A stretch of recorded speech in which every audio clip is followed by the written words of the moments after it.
When we say that someone is hepatitis B positive or infected with hepatitis B virus, we mean that hepatitis B surface antigen is present in the person's blood sample. In 2018, CDC recorded total 3,322 cases of acute hepatitis B. At the same time, it was estimated that there were 5.5 times more cases who were either uncertain or underreported. While 90 to 95% of adults with acute hepatitis B have a full recovery, 90% of infants born to hepatitis B E antigen positive moms and 25 to 50% of children aged under 5 years develop chronic hepatitis. That is not all.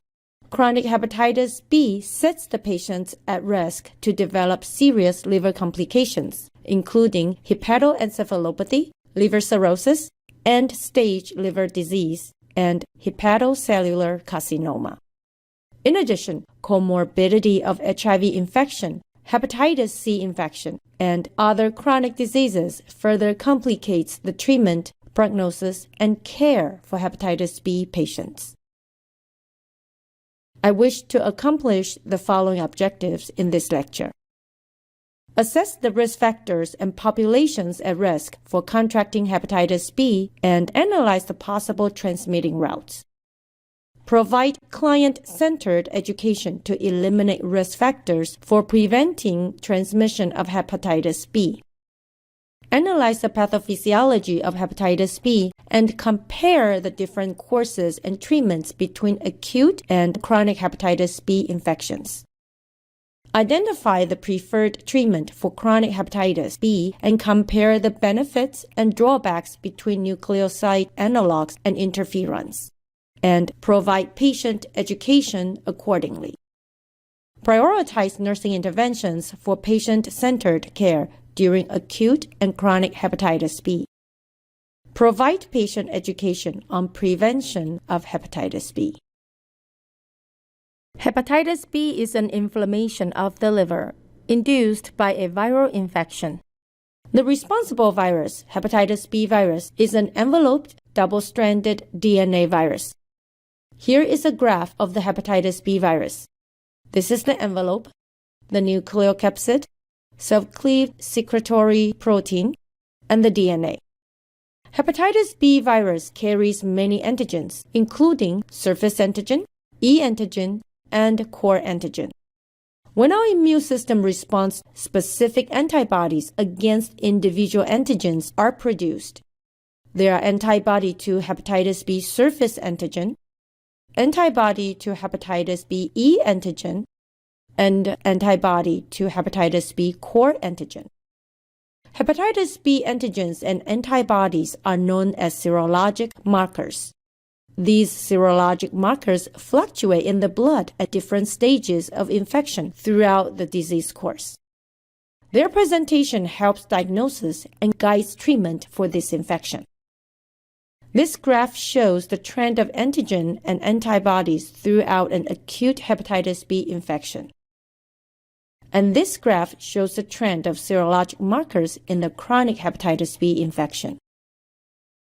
When the disease continues to over 6 months, a case of chronic hepatitis B is established.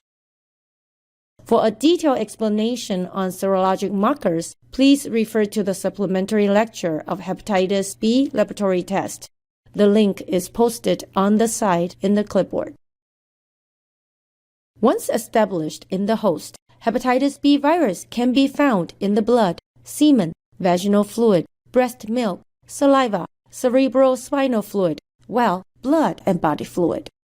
As a matter of fact, hepatitis B is a communicable infectious disease that is transmitted by contacting blood and body fluid through mucosa, non-intact skin, or percutaneous route. Therefore, the isolation method is simple, standard precaution or universal precaution. For healthcare workers, don gloves when need to handle blood and body fluid.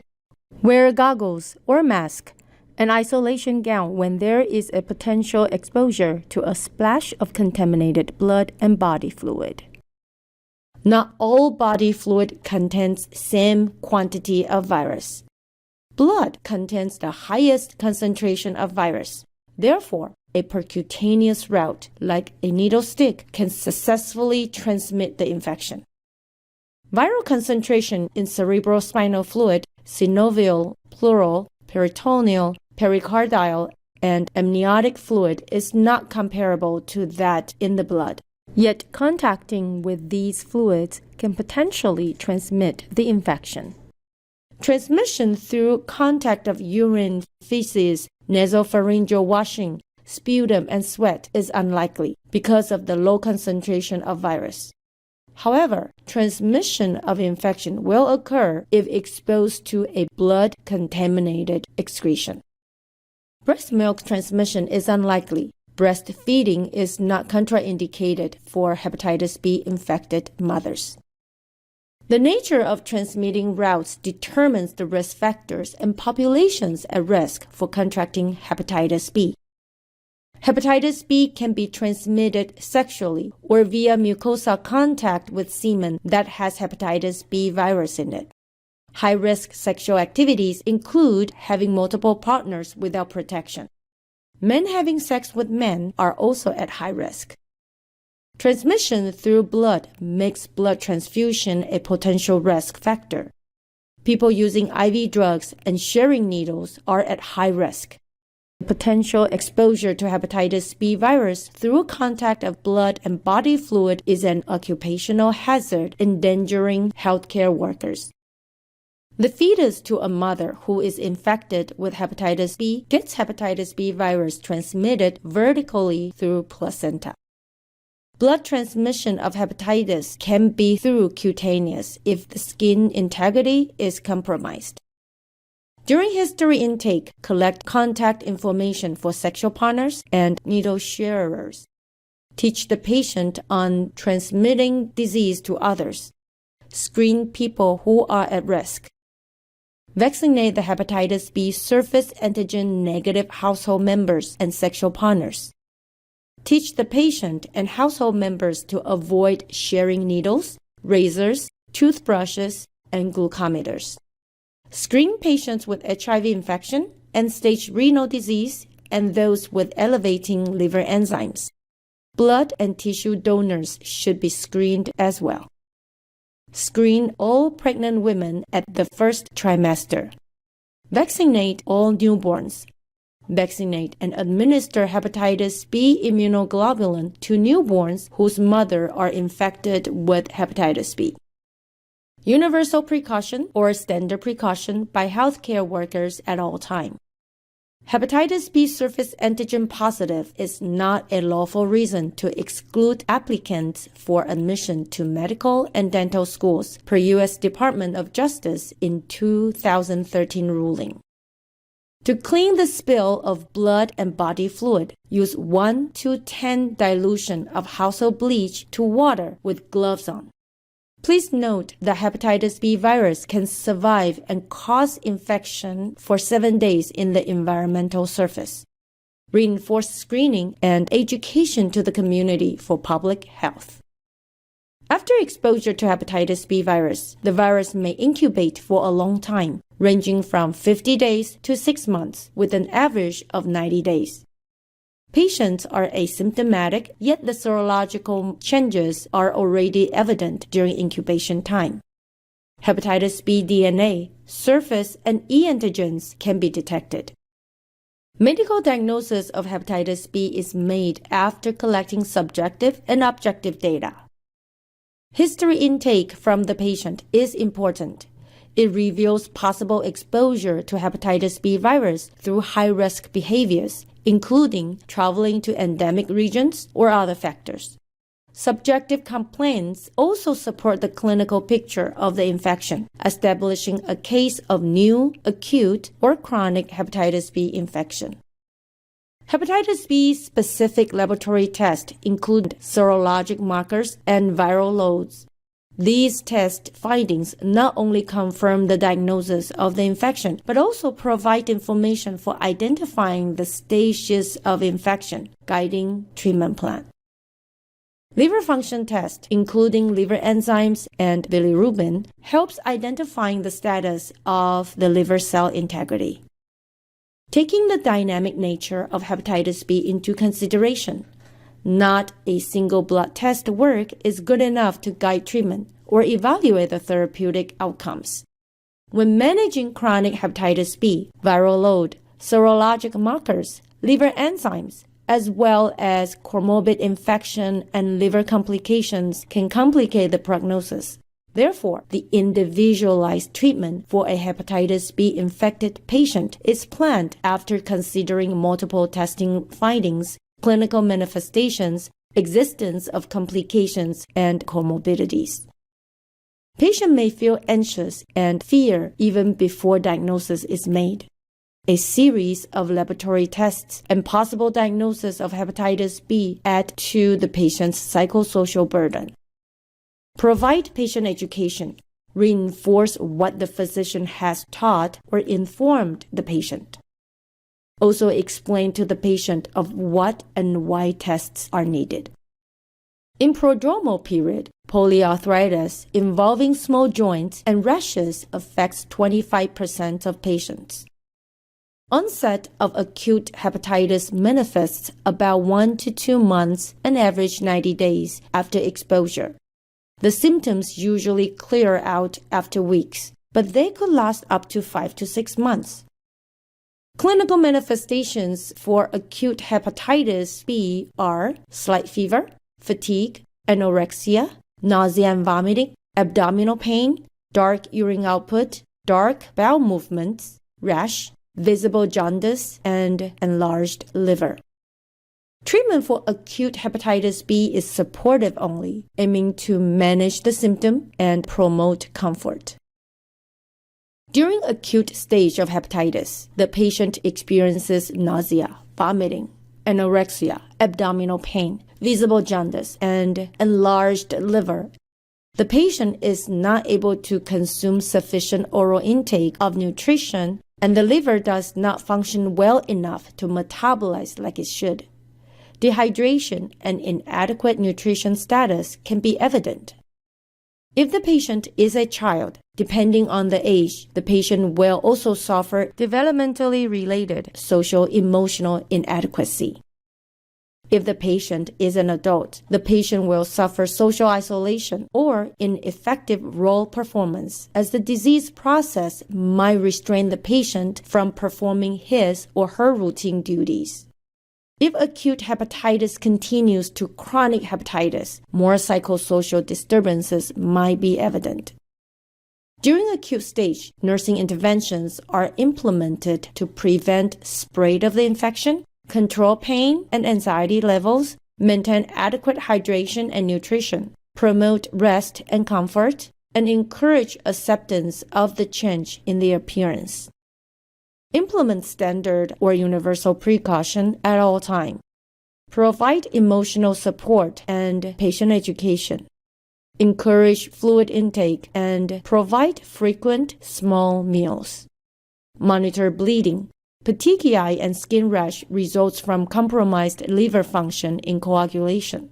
Vitamin K can be prescribed. Vitamin K can be given orally, subcutaneously, intramuscularly, or intravenously. The preferred route is subcutaneous. IM or IV vitamin K is associated with higher risk of anaphylaxis. If administered vitamin K intramuscularly, use Z-Track method. Z-Track is recommended for all IM injections. Encourage rest during acute stage. Provide comfort measure for pain. Teach patients the reasons for the dark urine and bowel movements output and the yellow skin discoloration. Provide support. For children, provide diversional activities. Less than 1% of patients develop acute hepatic failure. As indicated earlier, 90 to 95 adult patients with acute hepatitis recover fully.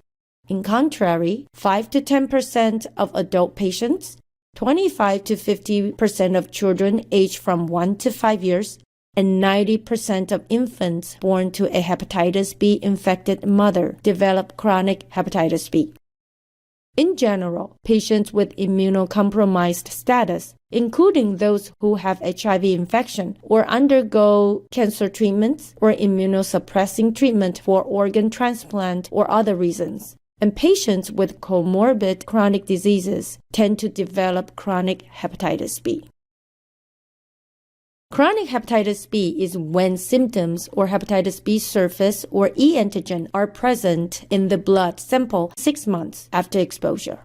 There are 4 phases of chronic hepatitis B infection: immunotolerant phase, immunoactive phase, inactive phase, reactivation phase. Serologic markers, viral loads, and liver enzymes fluctuate throughout these 4 phases. For a detailed understanding of these 4 phases, please refer to the handouts posted on the clipboard.